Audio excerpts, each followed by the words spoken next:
नमस्ते, मेरा नाम अमन राज है और हम आईटी दिल्ली के सेकेंड ईयर के स्टूडेंट हैं इलेक्ट्रिकल इंजीनियरिंग डिपार्टमेंट में।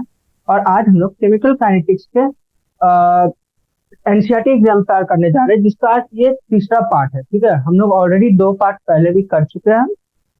आज हम लोग लास्ट पार्ट करेंगे। मतलब हमने पहले सिंगल आंसर किया था, फिर मल्टीपल किया था, फिर शॉर्ट आंसर टाइप किया था। अब हम लोग करेंगे लास्ट का, जो है लॉन्ग आंसर क्वेश्चन और मैचिंग टाइप और असर्शन रीजनिंग। ठीक है, ये तीन बचे हुए हैं। हम लोग आज यही तीनों करने वाले हैं। ठीक है, तो मोस्टली मैचिंग टाइप जो है वो इजी है। ठीक है, मैचिंग टाइप्स उतने टफ नहीं है। क्या कहते हैं, असर्शन रीजनिंग भी इजी है और लॉन्ग आंसर भी इजी है, तो ज्यादा समय नहीं लगेगा। हम लोग जल्द से जल्द खत्म कर लेंगे। ठीक है, तो शुरुआत करते हैं मैचिंग टाइप। पहला क्वेश्चन आपके सामने स्क्रीन पे।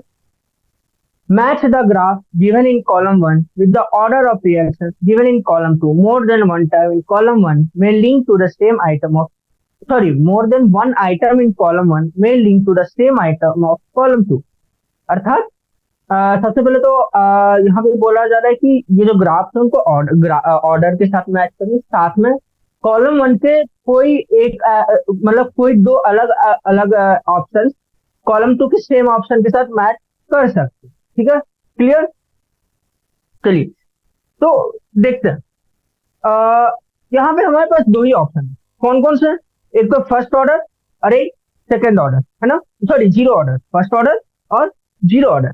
और हमारे में इन दो ग्राफ की बात की जा रही है ऑप्शन में। देखिए, तो एक तो रेट वर्सेस कॉन्सेंट्रेशन, एक कॉन्सेंट्रेशन वर्सेस टाइम। किन किन दो ग्राफों की बात की जा रही है, ध्यान से। लाल pen. Rate versus concentration and concentration versus, right. तो एक बार याद करिए, फर्स्ट ऑर्डर में रेट वर्सेस कॉन्सेंट्रेशन का क्या रिलेशन। फर्स्ट ऑर्डर में रेट वर्सेस कॉन्सेंट्रेशन का क्या रिलेशन, कुछ याद आता है? Rate equal to first order का के इंटू ए, ये होता है फर्स्ट ऑर्डर के लिए। सेकेंड ऑर्डर के लिए क्या होता है? Rate equal to, sorry, zero order के लिए क्या होता है? Zero order, first order zero order, के ए पावर जीरो यानी के।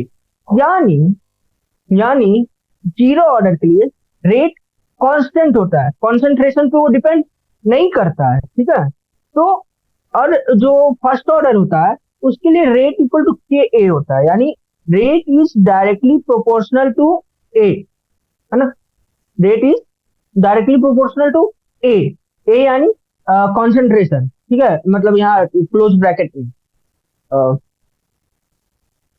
हाँ, तो rate is directly proportional to concentration of reactant. ठीक है, तो इसका मतलब क्या है कि rate equal to k, rate equal to k A एक स्ट्रेट लाइन हो जाएगा, y equal to m x plus सी।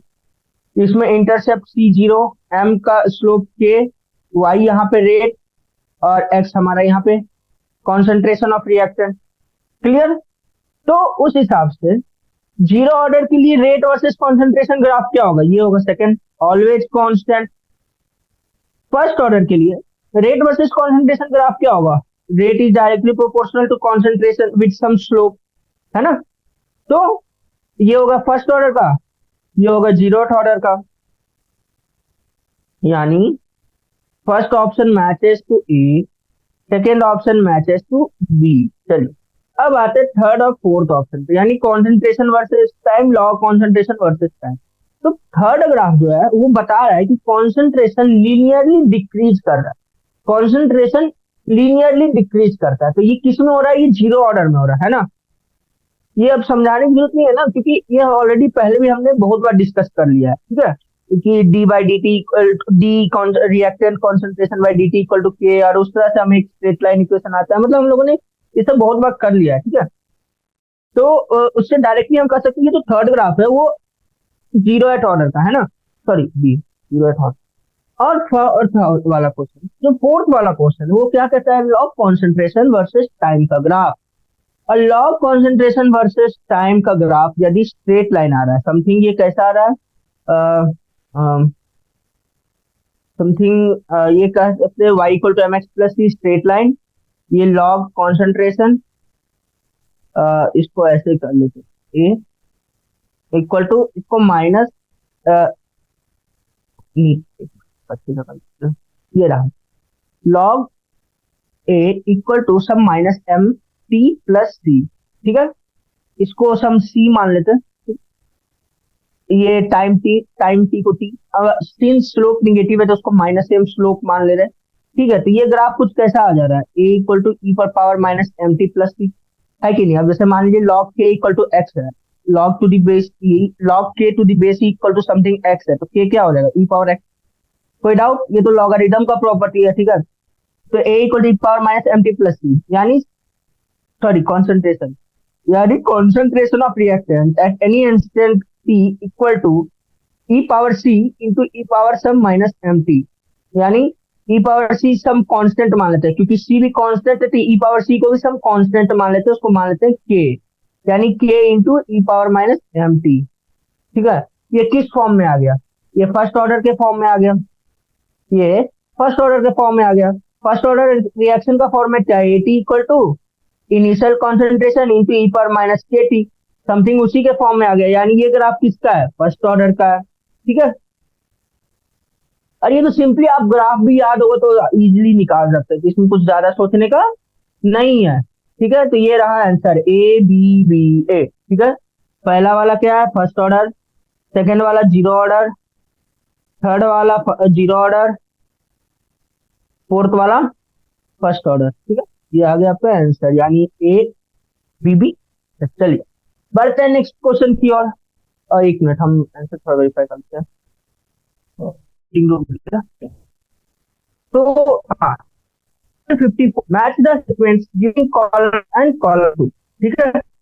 तो कैटलिस्ट कॉलम ये तो डायरेक्ट है, तो लेंगे कैटलिस्ट कौन सा मैच, इसलिए हम हमारे ये बायोलॉजी सिंपल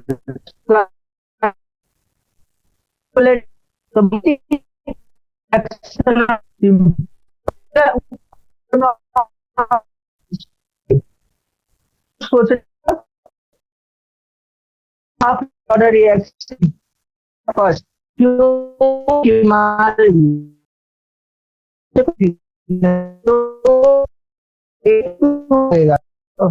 सॉरी वाईफाई का बहुत वाईफाई बहुत खराब चल रहा है। हाँ तो कंटिन्यू करते हैं। हाँ तो हम लोग थर्ड पे थे, second half life of first order reaction, तो हम ये बता रहे थे, आवाज जा रही।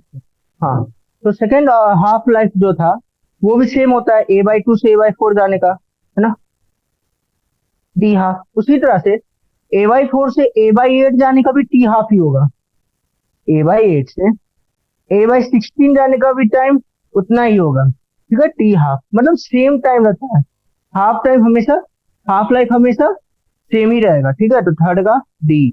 फोर्थ का ये क्या होता है, ये प्रोबेबिलिटी होता है किस चीज का, कि मतलब उस प्रोबेबिलिटी या फिर fraction of molecule with energy equal to और ग्रेटर देन द ये एनर्जी, ठीक है। यहाँ पे ये का मतलब एक्टिवेशन एनर्जी, यानी इसके लिए ऑप्शन एफ, ठीक है। सारा एनसीईआरटी का स्टेटमेंट, एग्जैक्ट एनसीईआरटी, कुछ मतलब एक्स्ट्रा नहीं डाला है इसमें, एग्जैक्ट एनसीईआरटी का स्टेटमेंट छाप दिया गया है। तो इस पार्ट को फिलहाल हटाते हैं और इस पार्ट को भी। हाँ तो energetically favourable reactions are sometimes flow through proper orientation are is not there always. हाँ कभी, ठीक है। Area under Maxwell Boltzmann curve is always constant because the total probability is 1। हाँ मतलब इसमें हमने कुछ किया नहीं है, इसमें कुछ करने का एक्स्ट्रा है नहीं, ये डायरेक्ट स्टेटमेंट बेस्ड है, ठीक है। 55 match the items of column 1 and column 2। Diamond ordinary rate of conversation is imperceptible. असल में डायमंड क्या होता है, ग्रेफाइट में जब स्लोली स्लोली कन्वर्ट होता है ना, तो वो प्रोसेस बहुत स्लो होता है, बहुत ज्यादा स्लो, मतलब उसको कभी देखा ही नहीं गया है डायमंड ग्रेफाइट में बदल रहा है, ऐसा कभी नहीं देखा गया है। ठीक है, इसलिए ये प्रोसेस बहुत स्लो होता है। तो फर्स्ट ऑप्शन बी, इम्परसेप्टिबल का मतलब आंखों से देखा नहीं जा सकता। Second, instantaneous rate in short interval of time. ठीक है। हम्म, हाँ, हाँ ये भी सही है। Average rate long duration time, third का भी सी सही है। क्यों ऐसा हो रहा है, मतलब कि इंस्टेंटेनियस रेट क्या होता है, शॉर्ट इंटरवल ऑफ टाइम का ही देखते हैं ना, कुछ इंस्टेंट ऑफ टाइम पे। तो एवरेज रेट क्या होता है, मतलब कुछ लॉन्ग इंटरवल ऑफ टाइम पे एवरेज रेट क्या होता है वो चेक करते हैं, इसलिए average rate for long duration होता है। एक मजे की बात बताएं, हीरा जो होता है उसको जब आप आग में जलाइएगा ना तो कोयला की तरह ही जल जाएगा। मतलब वो कोयले की तरह ही एकदम जल के खाक हो जाएगा। जैसे कोयला को आग में डालने पे जिस तरह से वो खाक हो जाता है, वैसे ही हीरा भी आग में डालने पे वैसे ही खाक हो जाएगा। ठीक है, इसलिए डायमंड को आग में मत डालिएगा कभी। अब आते 56 पे। Match the items of column one and column to, mathematical expression for rate of reaction. इसको क्या कहते हैं, याद करिए। Mathematical expression for rate of reaction को क्या कहते हैं? रेट रेट लॉ, सिंपल है ना, इसमें कुछ नया बताने को तो है नहीं, है ना। अब नेक्स्ट क्वेश्चन क्या कहता है हमारा, rate of reaction for zero order reaction is equal to. ठीक है, क्या पूछ रहा है, rate of reaction for zero order reaction is equal to क्या होता है बताइए। सिंपल, रेट कांस्टेंट, है ना। और कोई दिक्कत इसमें तो कुछ है नहीं दिक्कत। तो क्योंकि रेट इक्वल टू क्या होता है, के ए जीरो, यानी यहाँ पे ये डायरेक्ट ये हो जाएगा, है ना। अब थर्ड स्टेटमेंट क्या है, units of rate constant for zero order reaction is same as that of, किसके बराबर होता है, सिंपल, रेट ऑफ रिएक्शन के, है ना। कोई दिक्कत इसमें। अ, अब लास्ट आता है fourth, order of a complex reaction is determined by slowest step. हाँ, बस, तो फोर्थ का हो गया खत्म, हमारा आंसर आ गया। इस तरह से क्या कहते हैं, हम लोग 56 भी कर लिया। अब चलते हैं अगले क्वेश्चन पे। असर्शन एंड रीजनिंग टाइप आ गया, ठीक है। तो इसका कुछ इंस्ट्रक्शन है, पहले इंस्ट्रक्शन देख लेते हैं हम, कि यदि बोथ असर्शन और असर्शन और रीजन दोनों करेक्ट है, और उसमें भी reason correct explanation of assertion है, तब उसको कहेंगे मतलब उसका आंसर होगा वन। ठीक है। सेकेंड वाला, अगर असर्शन और रीजन दोनों करेक्ट है पर रीजन सही से एक्सप्लेन नहीं करता है असर्शन को, तब हम डालेंगे ऑप्शन नंबर टू। ठीक है। और एक मिनट, इसका आंसर क्या था, B A, unit of rate constant for zero reaction, ये हाँ। एनसीईआरटी एग्जाम्पलर में 56 का आंसर जो दिया वो, उसमें फोर्थ का आंसर उन्होंने गलत दिया है। ठीक है, फोर्थ का उन्होंने डी दे रखा है। फोर्थ का अ, हाँ, असल में गलत तो नहीं है, दोनों कर सकते हैं, फोर्थ का सी और डी दोनों कर सकते हैं। हाँ, नहीं, उसका से तो फिर बी भी हो जाएगा, फिर तो फोर्थ का ऑप्शन बी सी डी तीनों हो सकता है। हाँ, फोर्थ का ऑप्शन तो बी सी डी हो सकता है, पर बेस्ट ऑप्शन सी होना चाहिए। ठीक है। 55 का क्या दिया इन्होंने, बी ए सी, हाँ ठीक है। 54 का इन्होंने क्या दिया है, C A D F D E. ठीक है। हाँ, अ, हाँ। थर्ड क्या है कि असर्शन अगर करेक्ट है, रीजन इनकरेक्ट है, तब थर्ड ऑप्शन नाम देना है। फोर्थ, अगर असर्शन और रीजन दोनों इनकरेक्ट है तो फिर क्या करते हैं, फोर्थ देना। और यदि असर्शन इनकरेक्ट है और रीजन करेक्ट है, तब फिफ्थ ऑप्शन नाम देना है। ठीक है, आंसर देना। अब पहला question, order of reaction can be zero और फ्रैक्शन, क्या ये सही है, क्या ये सही है, order of the reaction can be zero और फ्रैक्शन। हाँ, सही है। We can not determine order from balance chemical equation, ये भी सही है। मतलब 57 दोनों ऑप्शन सही है, पर ये रीजन असर्शन को एक्सप्लेन नहीं करता, यानी आंसर हो गया two. Order of reaction zero भी हो सकता है, फ्रैक्शनल भी हो सकता है। ओवर एक जगह पे कुछ था कॉन्सेप्ट जहाँ पे कुछ रॉन्ग स्टेटमेंट हुआ था। एक एक तो कहीं था जो कुछ तो गलत था, गड़बड़ हुई थी वहां पे। नहीं सॉरी, क्वेश्चन में कुछ था। ओवरऑल ये तो ठीक ही था। शायद कहीं हमने बोला था कि ऑर्डर और फ्रैक्शनल, बोथ फ्रैक्शन मॉलिक्यूलरिटी और ऑर्डर रिलेशन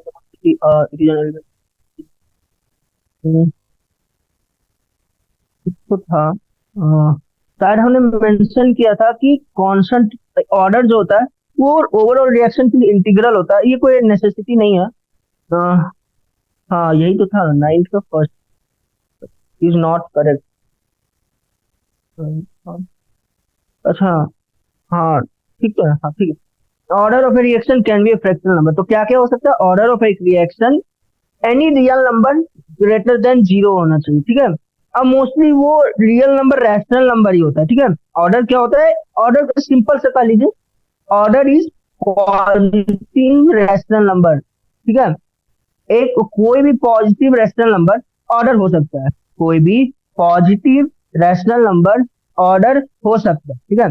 यानी उस हिसाब से positive and zero, positive and zero, ठीक है। यानी कोई भी non negative rational number order हो सकते हैं, ठीक है। कोई भी non negative rational number order हो सकता है। जीरो भी ऑर्डर हो सकता है, 1/3 भी ऑर्डर हो सकता है, 1/4, 2/5, 7/9, 10, 100, 1000, कितना भी ऑर्डर हो सकता है। पर सारे ऑर्डर नहीं होते, सारे रैशनल नंबर ऑर्डर नहीं होते, सारे non negative rational number order नहीं ही होता है, मैं जहां तक पता है। क्योंकि आज तक कभी हमने ऐसा भी रिएक्शन का नाम नहीं सुना जो 100 ऑर्डर रिएक्शन है, ठीक है। फिर order of the reaction can be zero or fractional, हाँ सही। we cannot determine order from balanced chemical equation until वो रिएक्शन एलिमेंट्री रिएक्शन है, तब तक हम लोग कभी भी बैलेंस केमिकल इक्वेशन से ऑर्डर नहीं पता कर सकते, ठीक है। तो 57 का आंसर 2 हो जाएगा। 58, order and molecularity are same, wrong, complexation के लिए गलत हो जाता है। Order is determined experimentally and molecularity is the sum of the stoichiometric coefficient of rate determining elementary step, हाँ सही है, हाँ। इसमें हमको कुछ और एक्सप्लेन करने का जरूरत है नहीं, ठीक है। तो 58 का सेकंड ऑप्शन सही है, यानी इसका हो जाएगा फिफ्थ, हाँ। 58 का आंसर हो जाएगा फिफ्थ, मतलब इसमें हम क्या ही एक्सप्लेन करें, ऑलरेडी पहले भी हम लोग ने कई बार इसको डिस्कस कर लिया, ये तो डिफिनेशन ही है इसका। 59, the enthalpy of reaction remains constant in the presence of a catalyst, obviously right। इसको भी एक लॉन्ग आंसर आने वाला, वहां पे भी एक्सप्लेन करेंगे, ठीक है। a catalyst participating in the reaction forms different activated complex and lowers the activation energy, but the difference in energy of the reactant and product remains the same, बिल्कुल ठीक है। तो दोनों ऑप्शन सही है और रीजन असर्शन को explain करता है, तो 59 का आंसर हो जाएगा 1। अगर आपको नहीं समझ में आया इन केस टेंशन मत लीजिए, अभी लॉन्ग आंसर क्वेश्चन में सेम क्वेश्चन है, वहां पे एकदम फिर से क्लियरली समझाएंगे। ऐसे ऑलरेडी हमने सिंगल या मल्टीपल वाले में कहीं पे ही हमने ये कॉन्सेप्ट समझा रखा है, पर फिर से हम एक बार समझाएंगे, ठीक है। लॉन्ग आंसर में टेंशन मत लीजिए, अभी फिलहाल इसका आंसर 1 है, या फिर यही समझा दे, तो चलिए यही समझा दे, बाद में क्यों डाउट करना। देखिए, ये मान लीजिए ग्राफ बनाया हमने, ये है रिएक्टेंट, ये है प्रोडक्ट। टोटल 3 टाइप के ग्राफ होंगे, हम तीनों ग्राफ बनाते हैं, एनर्जी वर्सेस टाइम, ये पहला। दूसरा ग्राफ कुछ रिएक्टेंट और प्रोडक्ट, ठीक है। तो ये दूसरा ग्राफ एनर्जी वर्सेस टाइम, समझ जाएगा, ठीक है। और ये रहा थर्ड, ये भी एनर्जी वर्सेस टाइम ग्राफ, ये रिएक्टेंट, ये प्रोडक्ट। अब एक चीज बताइए, दोनों तीनों ग्राफ में क्या अंतर है, क्या क्या बेसिस है कि तीनों अलग अलग? पहला केस, प्रोडक्ट का एनर्जी जो है रिएक्टेंट के एनर्जी से अर्थात प्रोडक्ट का एनर्जी रिएक्टेंट की एनर्जी से ज्यादा, मतलब जो रिएक्शन हुआ है उसमें कुछ एनर्जी अब्जॉर्ब हुआ है, तभी ना प्रोडक्ट का एनर्जी ज्यादा है। यानी ये रिएक्शन है इंडोथर्मिक रिएक्शन। क्या है ये रिएक्शन? Endothermic reaction. इस रिएक्शन में energy of reactant and product are same, यानी इसमें कुछ भी नेट एनर्जी रिलीज नहीं हुआ है या नेट एनर्जी अब्जॉर्ब नहीं हुआ है, तो एनर्जी इसमें जीरो है। इस वाले में प्रोडक्ट का एनर्जी है वो रिएक्टेंट की एनर्जी से कम है, यानी एनर्जी कुछ रिलीज हुआ है, इसलिए ये है एक्सोथर्मिक रिएक्शन। ठीक है। आरएक्शन का अर्थ है रिएक्शन। आप लोग भी जब नोट्स नोट्स बनाते हैं ना तो शॉर्टकट लिखिए, ठीक है। उससे क्या फायदा होता है कि आपको कम समय लगता है लंबे लंबे वर्ड्स को लिखने में, और मतलब एक दिमाग में बैठ जाता है, आसानी होता है कुछ करने में। तो शॉर्ट वर्ड्स यूज करें, पर हाँ, अब ऐसा नहीं कि शॉर्ट वर्ड यूज किया और हम खुद भूल गए हमने क्यों यूज किया था, तो ऐसा कुछ मत करिएगा, ठीक है। अगर आप अभी लर्निंग फेज में है, आपका मेंस इस बार नहीं है, तो अगर अभी मेंस है तब तो ये सब आप ट्राई मत करिए। अब जो आपने किया वही अच्छा है। हाँ, तो अब देखिए एक्टिविटी, जब ये था विदाउट कैटलिस्ट, अब मान लीजिए हम इसमें कैटलिस्ट ऐड कर दिए तो क्या होगा। ये काला वाला जो है ग्राफ, ये कैटलिस्ट का ग्राफ है, ठीक है, जब कैटलिस्ट हमने ऐड कर दिया, ठीक है। तो ये मतलब क्या हुआ कि एक्टिवेशन एनर्जी ओवरऑल डाउन हो गया, ठीक है। पर देखिए, क्या अभी भी प्रोडक्ट और रिएक्शन के बीच में एनर्जी डिफरेंस बदला है? किसी भी केस में देखिए, किसी भी केस में देखिए कि इन रिएक्टेंट और प्रोडक्ट के बीच में एनर्जी बदला है। एनर्जी मतलब रिएक्टेंट और प्रोडक्ट का एनर्जी कुछ ऊपर नीचे हुआ है या उनके बीच का डिफरेंस? नहीं हुआ है, क्योंकि इनिशियल पॉइंट और फाइनल पॉइंट हर केस में सेम आ रहा है, ठीक है। इसीलिए इंथैल्पी ऑफ रिएक्शन को कैटलिस्ट वेरी नहीं करता है। Catalyst don't doesn't very enthalpy of reaction, ठीक है। तो यानी enthalpy of reaction remains constant in the presence of a catalyst also, ठीक है। एक और केस कर सकते हैं कि इंथैल्पी, चूंकि चूंकि इंथैल्पी एक स्टेट फंक्शन है, तो इवेंचुअली इंथैल्पी पाथ पे डिपेंड नहीं करेगा, वो फाइनल पॉइंट और इनिशियल पॉइंट पे ही डिपेंड करेगा, ठीक है। क्लियर? तो आई होप आपको समझ में आया हो। तो अब इसी तरह से लॉन्ग आंसर में भी सेम क्वेश्चन है, तो वो भी और यहीं पर हमने एक्सप्लेन कर दिया, तो वहां पे एक्सप्लेन करने की जरूरत नहीं। 60, all collision of reacted molecules lead to product formation, wrong. नहीं कर सकते ना, क्योंकि अगर मान लीजिए प्रॉपर ओरिएंटेशन नहीं है तो क्या ही फॉर्म होगा। Only those collision in which molecules have correct orientation and sufficient kinetic energy lead to compound formation, right statement, collision theory का स्टेटमेंट, बस खत्म। तो हमारा आंसर हो गया fifth, assertion is wrong, reason is correct, ठीक है। पढ़ते हैं नेक्स्ट क्वेश्चन की ओर, 61st, rate constant determined from Arrhenius equations are fairly accurate for simple as well as complex molecules. Rate constant determined from Arrhenius equation are fairly accurate for simple as well as, हाँ Fairlie ये होता है, मतलब ठीक ही ठाक होता है, उतना ज्यादा तो गड़बड़ी नहीं होता है, बहुत बार यूज होता है, तो हाँ ठीक। असर्शन सही है। Reactant molecule undergo chemical changes irrespective of their orientation, ना ये तो साफ गलत है। ओरिएंटेशन मैटर, ठीक है, ओरिएंटेशन मैटर करता है, ठीक है। तो 61st का assertion is correct, reason is wrong, यानी आंसर हो गया हमारा थर्ड ऑप्शन, ठीक है। ठीक। हाँ, अब लॉन्ग आंसर मतलब अब आखिरी के चार पांच क्वेश्चन है, जिसमें से एक क्वेश्चन एक्सप्लेन कर ही दिया, तो चार क्वेश्चन है, ठीक है। तो हाँ, तो आज हो जाएगा। So all energetically effective collision do not result in a chemical change. Explain with the help of an example. ठीक है।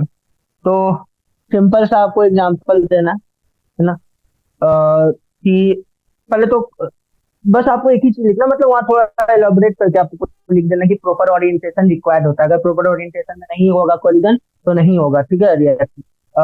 ये आप एक एग्जांपल दे सकते हो उसके लिए। एग्जांपल एग्जांपल हाँ, सब्स्टिट्यूशन रिएक्शन याद है, केमिकल सब्स्टिट्यूशन रिएक्शन हमने पढ़ा था। हाँ, उसका एक एग्जांपल देखते हैं, ये रहा एग्जांपल, एनसीईआरटी में ही है वो एग्जांपल। वो एग्जांपल बताते हैं, वो इस प्रकार से है कि अ, मान लीजिए बी आर है, ठीक है, ये इधर सी है, ये एच है, ये एच है, नेक्स्ट स्लाइड है। हाँ, और एच एच इधर से अगर सब्स्टिट्यूशन होना है, मतलब अगर आपने हर ऑर्गेनिक अभी फिजिकल चल रहा है, तो मोस्टली आप लोगों ने सब्स्टिट्यूशन रिएक्शन का मैकेनिज्म ना पढ़ा होगा। यदि पढ़ा है तो अच्छी बात है, नहीं पढ़ा है तो कोई बात नहीं, उस टाइम पता चल जाएगा, पर फिलहाल बता दे रहे हैं, ठीक है। अगर यहाँ पे ये इससे हम लोग को फाइनल प्रोडक्ट मिलता है, वो होता है ये, ठीक है। अगर ओ एच माइनस इधर से अटैक करता है तो नो प्रोडक्ट, कोई प्रोडक्ट फॉर्म नहीं। और यदि ओ एच माइनस पीछे से अटैक करता है तब प्रोडक्ट फॉर्म। समझे? समझे कि नहीं समझे? कि ओ एच माइनस को पीछे से अटैक करना होगा तभी प्रोडक्ट फॉर्मेशन होगा, नहीं तो प्रोडक्ट फॉर्मेशन नहीं होता है, ठीक है। ये सब्स्टिट्यूशन रिएक्शन का एक मैकेनिज्म है। एग्जैक्टली हमको याद नहीं आ रहा ये SN1 है कि SN2 है, मोस्टली SN1 ही है ये, ठीक है, एग्जैक्टली हमको भी याद नहीं है। पर ये सब्स्टिट्यूशन रिएक्शन का मैकेनिज्म है, ठीक है। तो मतलब OH माइनस को हमेशा पीछे से ही अटैक करना पड़ता है, सामने से अटैक होने पे कोई प्रोडक्ट फॉर्मेशन नहीं होता, यानी प्रॉपर ओरिएंटेशन मैटर। उसी तरह से आपने देखा होगा कि एलिमिनेशन में भी अगर अलग अलग ओरिएंटेशन से जो ऑर्गेनिक केमिस्ट्री में अगर एलिमिनेशन होता है, फर्स्ट ईयर में ही पढ़ा होगा कि अगर एलिमिनेशन होता है तो उसमें जिस ओरिएंटेशन में क्या कहते हैं एक रिएक्टेंट रिएक्ट करता है, उसी ओरिएंटेशन के हिसाब से प्रोडक्ट आता है। मतलब जैसा ओरिएंटेशन उस हिसाब से प्रोडक्ट, यानी यहाँ पे भी ओरिएंटेशन मैटर करता है, ठीक है।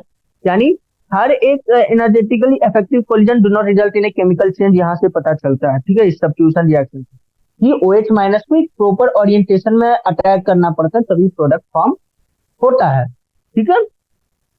63 what happens to the most probable kinetic energy and energy of activation with increase in temperature. तो इसमें हमको कुछ बताने का है नहीं, ठीक है। ये आपने उसमें भी देखा होगा क्या कहते हैं इसमें, एनसीईआरटी, हाँ एनसीईआरटी में देखा होगा।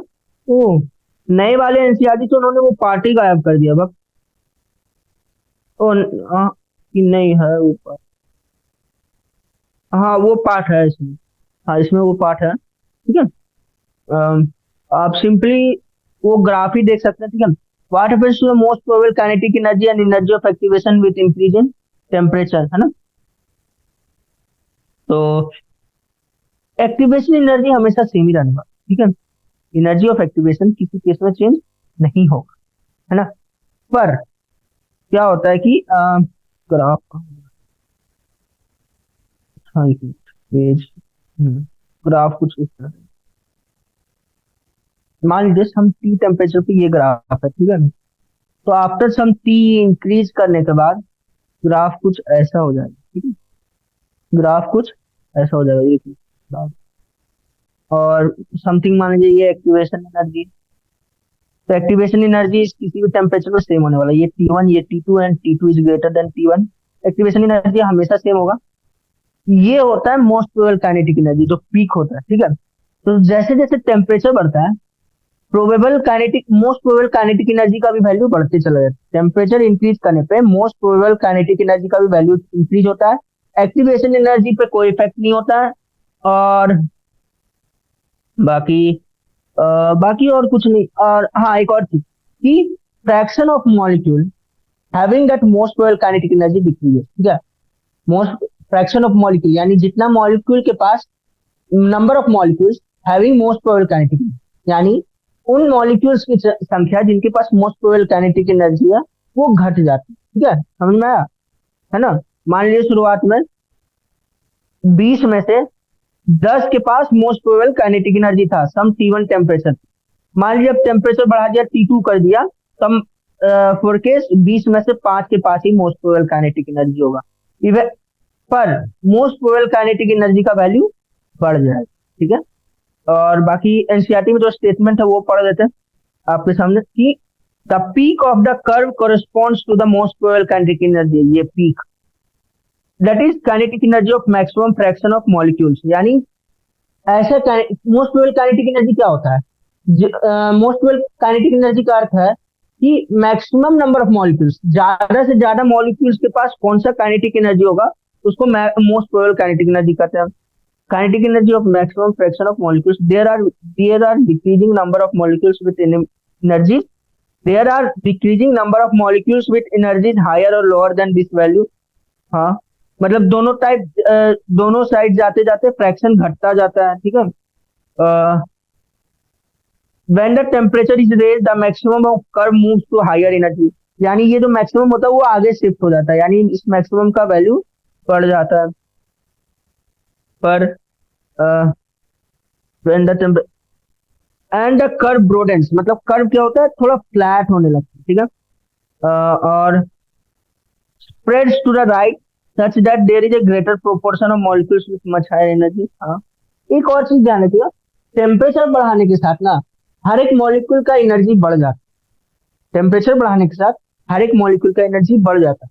Even though fraction of molecule having most probable kinetic energy घट जाता है, पर हर एक मॉलिक्यूल का काइनेटिक एनर्जी बढ़ जाता है ना। बाकी इसमें और कुछ करने को है नहीं, एक्टिवेशन एनर्जी सेम रहेगा, तो बाकी इसमें कुछ करना है नहीं, ठीक है, इसको हटा रहे हैं। तो भाई हाँ 64 अभी अभी एक्सप्लेन किए थे, तो फिर से अब एक्सप्लेन नहीं कर रहे हैं, है ना, बढ़िया से एक्सप्लेन करें। 65, explain the difference between instantaneous rate of reaction and average rate of reaction, क्या है डिफरेंस बताइए। सिंपल, इसमें कुछ ज्यादा एक्सप्लेन करने को मेरे तरफ से है नहीं। मान लीजिए एक ग्राफ है, ठीक है, ऐसे, ये रेट का ग्राफ है, ठीक है, मतलब कॉन्सेंट्रेशन वर्सेस टाइम का ग्राफ है। आपको रेट चाहिए इस इंस्टेंट पे, तो आप डायरेक्टली इसका स्लोप निकालेंगे, ये होगा इंस्टेंटेनियस रेट ऑफ।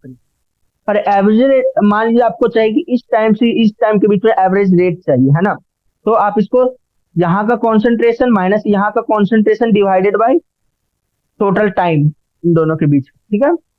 जैसे फॉर एग्जांपल अच्छे अच्छे से बताया जाए तो ए बी, ये टाइम मान लेते T0, ये टाइम मान लेते T1, तो average rate during the duration T0 to T1 will be concentration at B minus concentration of B minus concentration of, मतलब concentration of reactant at B minus concentration of reactant at point A divided by time T1 minus T0, बस यही होगा, ठीक है। और इसको minus plus कर लीजिएगा, क्योंकि एवरेज रेट हमें हमेशा पॉजिटिव ही चाहिए होता है ना, ठीक है। तो यहाँ पे तो माइनस ही लगेगा, है ना। तो नहीं हाँ, अच्छा ये तो प्रोडक्ट का कॉन्सेंट्रेशन का ग्राफ हो गया, रिएक्टेंट का ऐसा होगा ग्राफ, ठीक है।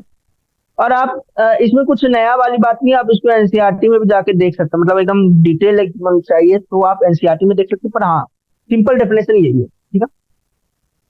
With the help of an example what is meant by pseudo first order reaction, ये एक्सप्लेन करिए। तो अब इनको एग्जांपल भी चाहिए था, ठीक है, एग्जांपल तो सोचना पड़ जाएगा।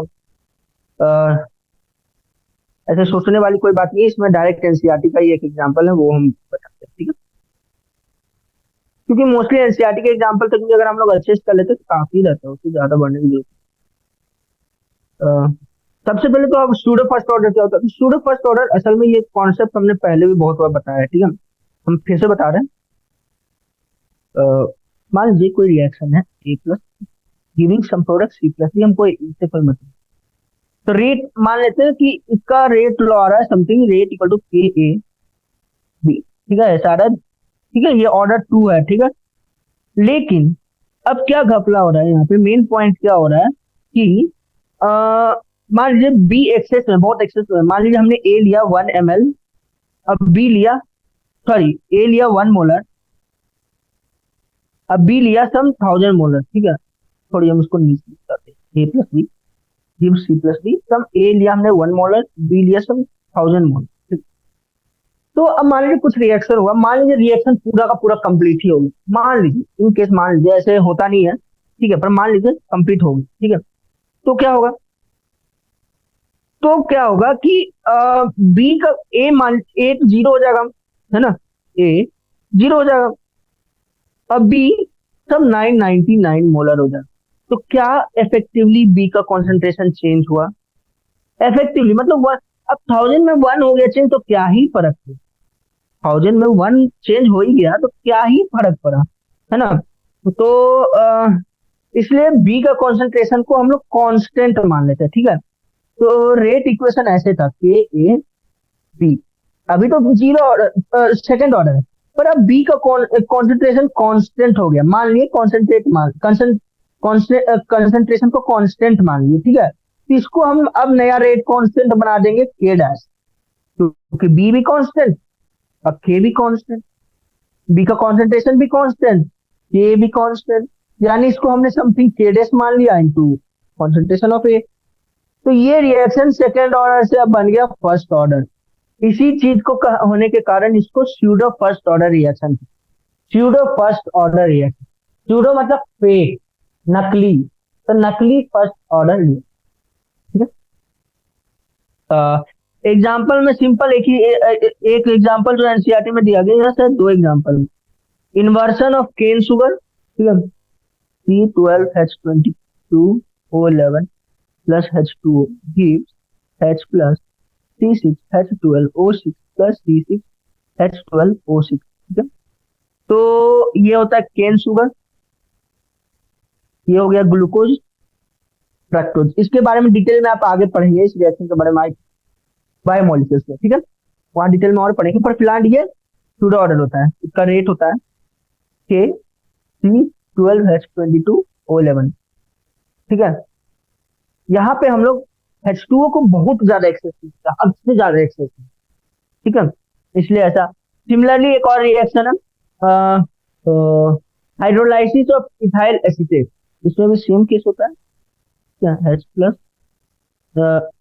इन presence of acid, some acid CH3COOH plus C2H5OH, ठीक है। तो यहाँ पे भी रेट जो होता है के CH3CO C2H5 होता है, ठीक है, ठीक है।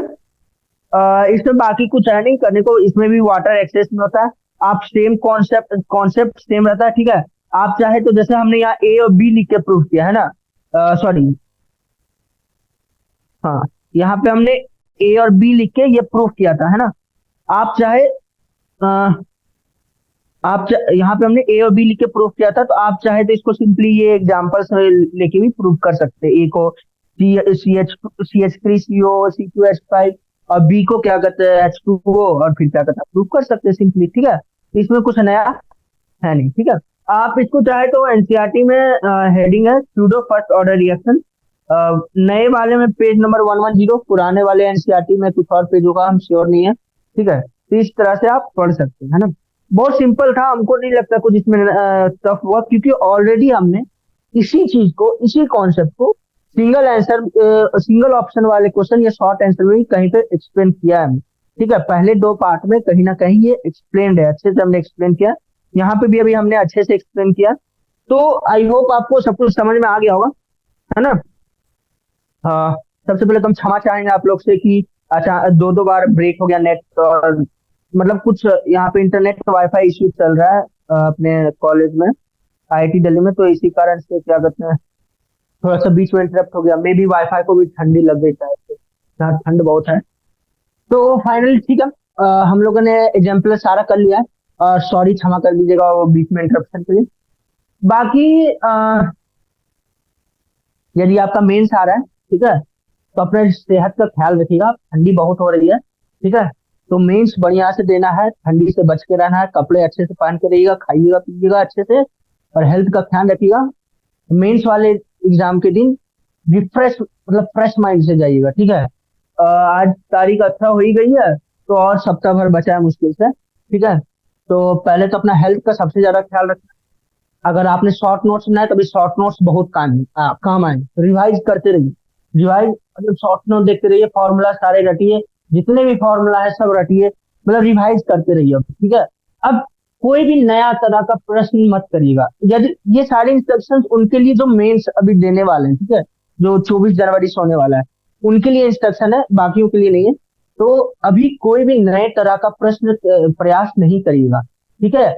मान लीजिए कोई प्रश्न आ गया कुछ नया टाइप का और आपसे नहीं बना, छोड़ दीजिए, अब माथा मत लगाइए। अब जब 2 साल में नहीं हुआ तो अब इस सप्ताह भर में भी आपको ज्यादा माथा नहीं लगे। हाँ, अगर आपको लगता है कि हम कर लेंगे उन क्वेश्चंस को कम समय में, तब करिए, नहीं तो उसमें ज्यादा समय मत दीजिए, क्योंकि ये जो आखिरी का सप्ताह बहुत क्रूशियल है, ठीक है। इसलिए अच्छे से तैयारी करिए, सेहत का ख्याल रखिए, और अच्छे से एग्जाम देंगे, बिना टेंशन, जो होगा देखा जाए, ठीक है। बस इसी यही करा था। All the best for your main exam. बाकी जो नॉर्मल लोग हैं, मतलब जिनका एग्जाम नहीं है, वो लोग शॉर्ट नोट्स बनाए, शॉर्ट नोट्स अवश्य अवश्य ही बनाए। जितने भी एग्जाम्स दे रहे हैं उनमें क्या क्या गलतियां हुई है उनको कहीं अच्छे जगह पे लिख ले, और अभी प्रैक्टिस करिए, केमिकल काइनेटिक्स के क्वेश्चंस बहुत अच्छे होते हैं, उनको प्रैक्टिस करिए। पियर्सन की एक किताब है, एग्जैक्ट नाम हम भूल रहे हैं, पर हमने पहले बता रखा है, मतलब इस नाम को बता रखा है, किताब का नाम को बता रखा है, आप वहां से कर सकते हैं, शायद से नितिन कुमार नाम है। तो एग्जैक्टली हमको याद नहीं है किताब का नाम, काफी पहले किया था सॉल्व। एक मिनट, बता ही देते, फिजिकल केमिस्ट्री जी, ईयर्स, बुक का नाम है बुक का नाम अगर नोट पेन पेंसिल है तो नोट कर लीजिए। Problems and sorry, problems and solution in physical chemistry for JEE mains and advance, by, author का नाम है नीरज कुमार, सॉरी नीरज कुमार, है ना। ऑथर का नाम है नीरज कुमार, बाई नीरज कुमार। अगर अभी आपका मेंस नहीं है, आपका मेंस अगर नेक्स्ट ईयर या नेक्स्ट नेक्स्ट ईयर है, मोस्टली नेक्स्ट ईयर ही होगा, तो आप कंफर्म केमिकल काइनेटिक्स के क्वेश्चंस इस बुक से प्रयास करिए। ठीक है, जरूर से जरूर सॉल्व करिए, आपका कॉन्सेप्ट और अच्छा होगा। पीवाईक्यू भी जरूर से जरूर करिएगा। ठीक है, पीवाईक्यू भी जरूर से जरूर करिएगा। केमिकल काइनेटिक्स पे पकड़ बहुत अच्छी हो जाएगी, बहुत सिंपल होता है chemical। मतलब ये सबसे सिंपलेस्ट चैप्टर है पीवाई, फिजिकल केमिस्ट्री सबसे सिंपल। हम लोग इसको 9th 10th में पढ़ते थे, तब बहुत टफ लगता था, पर अब समझ में आता है। बहुत सिंपल चैप्टर है, आराम से होगा। ठीक है, प्रैक्टिस करते रहिए, फिजिकल केमिस्ट्री में प्रैक्टिस बहुत इंपॉर्टेंट। ठीक है। तो फिर से क्षमा मांगते हैं इंटरप्शन के लिए बार बार बीच में। और आई होप आपको सेशन में सब कुछ समझ में आ गया हो। अपना सेहत का ख्याल रखिए, तैयारी जम के करिए। ठीक है, धन्यवाद, आपका दिन शुभ हो।